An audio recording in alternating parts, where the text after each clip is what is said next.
Muito bem, vamos continuar então com a nossa sessão. Vamos continuar e vou continuar fazendo uma pergunta. Conhecem uma obra recentemente editada no Brasil com o título O Ovo da Serpente? Sim. A autora é conselheira do Tribunal de Contas de um Estado brasileiro que tem um bico de papagaio. Não é? Qual é esse Estado? Tocantins, não é?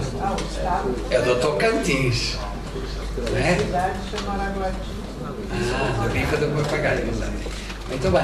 Pois bem, nós conseguimos ter aqui a autora connosco para lançar o seu livro O Ovo da Serpente, e eu vou chamar a senhora conselheira Dóris de Miranda Coutinho para o lançamento do livro aqui no nosso seminário. Senhora conselheira, tenha a palavra.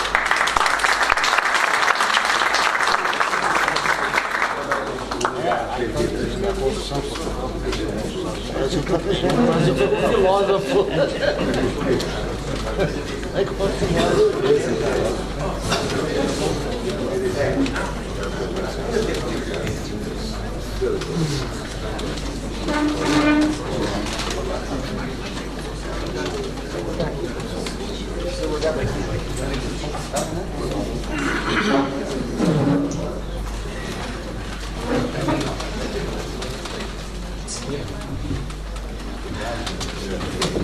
Bom dia, peço licença a toda a mesa para fazer a saudação inicial na pessoa dos excelentíssimos senhores conselheiros, o presidente da Corte Portuguesa, Carlos Moraes Antunes, e do conselheiro presidente do nosso Instituto Rui Barbosa, Sebastião Elvésio, através dos quais também agradeço a oportunidade e a honra de estar aqui falando sobre o meu livro recém-editado, o livro da minha autoria, O Ovo da Serpente, num lugar tão significativo como esse para os portugueses e para todos nós, para nós brasileiros. Esse livro, que brotou da experiência diária de quase 20 anos no controle externo, a maior parte desse tempo como exercendo a magistratura de contas como conselheira do Estado brasileiro mais jovem. Especialmente diante do cenário político, econômico e social que estamos passando, o Brasil vem passando desde 2015. Um título inspirado no filme de Ingmar Bergman, do suíço Ingmar Bergman, que sutilmente capturou o surgimento do nazismo num ambiente de caos da sociedade de Berlim de 1923. Tentarei resguardar a brevidade dessa fala e me aterei ao meu roteiro para não correr o risco de ser enfadonha e me alongar.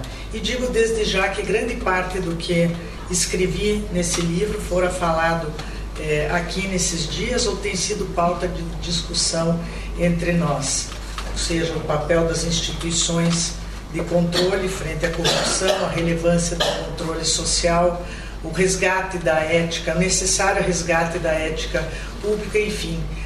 Felizmente são assuntos que estão postos. Eu digo felizmente porque a parte do infortúnio de estarmos passando por problemas ou termos problemas dessa ordem, há muita gente também se inteirando disso e trazendo a matéria à mesa de discussão, e exemplo disso foram esses dias de trabalho, de modo que certamente viraremos essa página muito melhores e muito mais fortalecidos. E sem esforço de imaginação, vislumbro que não há solução para os problemas que se nos apresentam, comuns, como a desigualdade, a fome, orçamentos fictícios, que não perpassem pelo viés do controle. Assim, convicta de que o controle não se faz em ilhas isoladas, mas que controle é, antes de tudo, participação, integração e inclusão, o que rima com cidadania.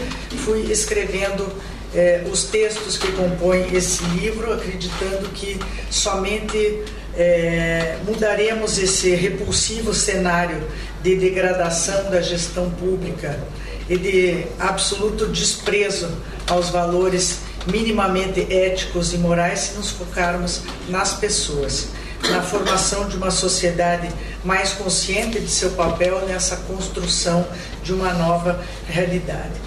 Embora não seja feita a falar de problemas domésticos fora da minha casa, também procurando não ser óbvia, mas desafortunadamente os escândalos de corrupção, de improbidade, de irresponsabilidade que tomaram conta do dia a dia do povo brasileiro desde há muito ultrapassaram os limites das nossas fronteiras, de modo que em qualquer oportunidade, onde quer que estejamos nós brasileiros, não podemos ignorá-los. Mas essa ferida aberta também permite salientar o papel dos vários órgãos e instituições nacionais que vêm se mostrando fortes e independentes no combate à corrupção e a serviço da democracia. E isso eu procurei demonstrar nesse livro. São tempos difíceis, de muitas dúvidas, poucas certezas, dos quais parece impossível extrair algo de positivo que possa representar qualquer tipo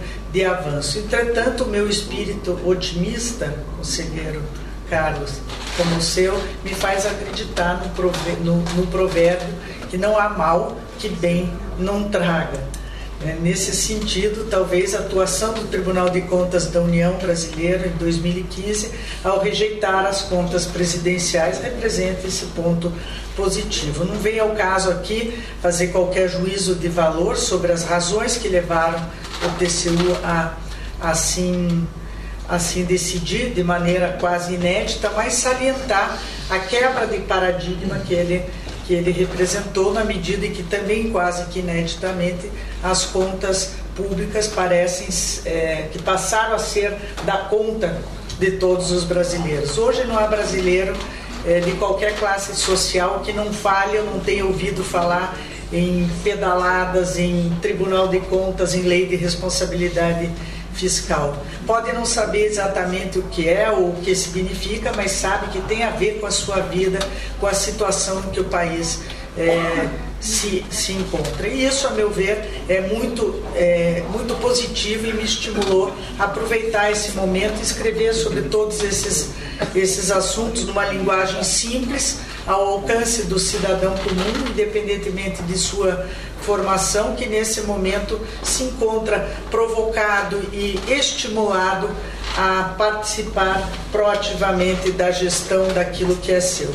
Não é uma obra doutrinária, mas uma obra que busca falar com o cidadão e ao cidadão, que numa democracia ele não deve ser apenas olhos e ouvidos, mas precisa ser boca para reclamar uma melhor obediência às leis, respeito aos seus direitos e para que se reparem os nefastos males nascidos dessa corrupção alastrada. Tento então, escrevendo, mostrar à sociedade que a paralisia, o qualunquismo nunca é bom para o desenvolvimento de uma cultura responsiva e responsável da administração pública, mas pelo contrário, que o déficit de cidadania também colaborou para toda essa desordem de coisas. E penso que o momento que estamos vivendo é mais do que propício para isso. Vale lembrar que no Brasil o marco histórico do nosso direito constitucional foi a Constituição de 1988, apelidada de Cidadã, que simboliza uma história de sucesso, a transição de um Estado autoritário para um Estado democrático de direito. E mais do que tudo, ela vem assegurando ao país por mais de 2 décadas a estabilidade institucional. E não foram tempos banais, diga-se. Ao longo desse período, diversos episódios poderiam ter deflagrado crises que, em outros tempos, teriam levado à ruptura institucional. Mesmo nessa conjuntura, jamais se cogitou de qualquer solução que não fosse o respeito à legalidade constitucional. E hoje, apesar das vicissitudes e do talento cínico de muitos atores nesse processo político que estamos vivendo não está sendo diferente, eu lhes asseguro. A Constituição vem sendo respeitada e sustentando a nossa jovem democracia brasileira. E foi dessa Constituição que surgiu a ideia de uma sociedade participativa. Claro, infelizmente, essa participação ainda é incipiente. Por isso, deixo claro em diversas passagens desse livro que o controle precisa ser levado a sério, porque é a partir dele que os valores republicanos se materializam e que a democracia se oxigena.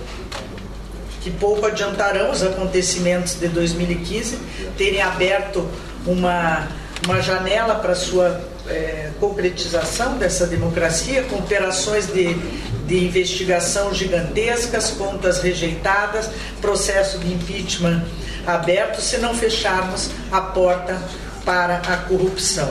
E só com a efetividade da fiscalização popular e com a mudança de mentalidade cultural, como tão bem colocou o professor Vera Cruz numa aula memorável, só assim isso será possível, onde se vai cobrar a transparência dos atos governamentais, onde se responsabiliza os agentes públicos, também há que se ter uma sociedade que cumpra o seu papel. Isso é um grande desafio, por certo, mas não é impossível. E para isso torna-se cada vez mais determinante essa propaganda entre nós, a aproximação dos órgãos de controle com a população, não como destinatária do serviço fiscalizador, mas também como sujeito ativo do controle social. Por isso sempre me refiro a ele como um dos antídotos à corrupção e não o único, porque o controle efetivo pressupõe, sobretudo, o diálogo, que é o que temos tentado fazer. Estamos vivenciando um momento único no controle externo, momento esse que penso não pode enfraquecer por falta de resposta perene da sociedade no pleno exercício da cidadania, para que não haja retrocesso, mas avanço nessas conquistas que temos tido aí a duras penas. E em todo esse cenário, os tribunais de contas têm um papel decisivo.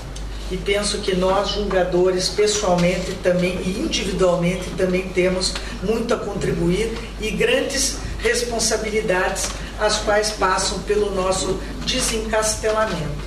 Também nós precisamos ser transparentes, também nós precisamos ouvir a voz das ruas.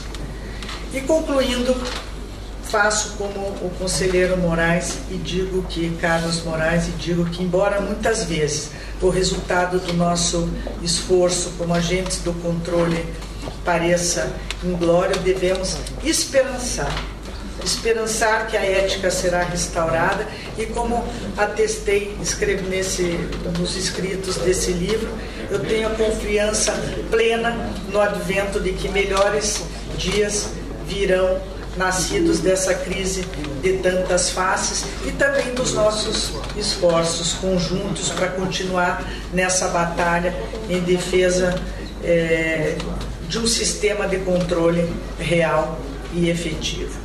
Simbolicamente, já que ontem, seguindo o conselho do professor Raimundo, já fiz a distribuição de alguns livros, simbolicamente eu gostaria de passar um exemplar ao conselheiro presidente Carlos Antunes, ao presidente do IRB e ao presidente da Atricom, para que passe a fazer parte das suas bibliotecas, se assim me permitem. Ao conselheiro Thiers já fiz a entrega ontem e ao professor eu deixei na faculdade. Muito obrigada a todos.